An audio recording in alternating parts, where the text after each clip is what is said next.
Do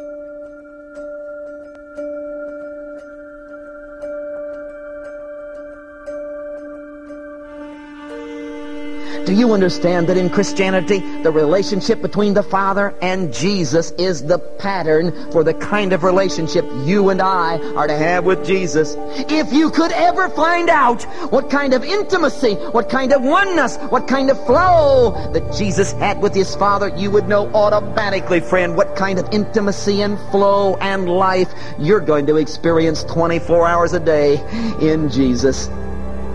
Jesus was all wrapped up in and mastered by. He had this obsession, this driving passion. He was just bugged with the Father's will. His whole life, all his energy, everything he did, where he went, what he said, every attitude, all flowed in one direction, the Father's will. He was obsessed.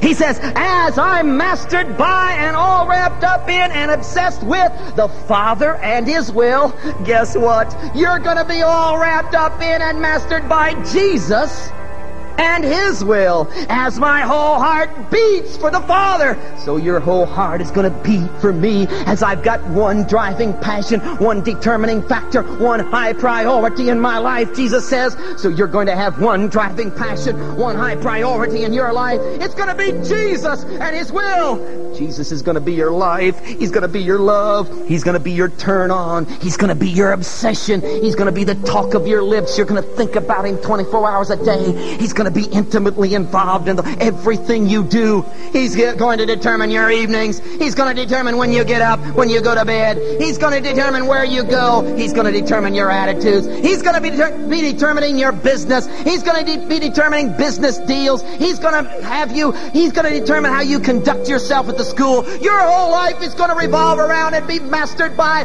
Jesus. You're going to be obsessed with Christ. Preacher, there are some other things beside religion, you know.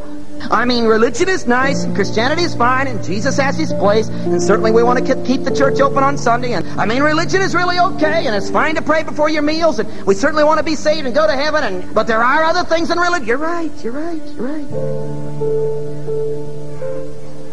But I'm sorry, friend, we can't call you a Christian. Because I have discovered, ladies and gentlemen, that Jesus is Lord of all, or He isn't Lord at all. I've come to believe, folks, that He's either your high priority, or He's not even in the list. I've come to find out, folks, He'll be your turn on, or He won't be. I've come to find out, folks, He'll be your obsession, or He won't be there. I've come to find out, folks, He'll be your love and your loyalty, your number one, your beating heart passion, or He won't be around. I've discovered it's all out for Jesus. My dad taught me well. He said, it doesn't take much of a man to be a Christian, just takes all there is of him. But I'll tell you one thing, it's going to take all your time and all your energy and all your money, and you're going to have your whole life revolving around and dictated to by. You're going to have to be obsessed and turned on with. He will be Lord of all, or just don't count on going when He comes. Now you see, we're not talking about super Christian over against lesser Christian. We're not talking about super saint over against lesser saint. We're talking about the bare minimum of getting in.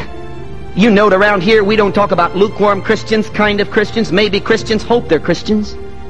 We don't talk about that at all because, folks, there isn't such a thing as a lukewarm Christian. They don't exist.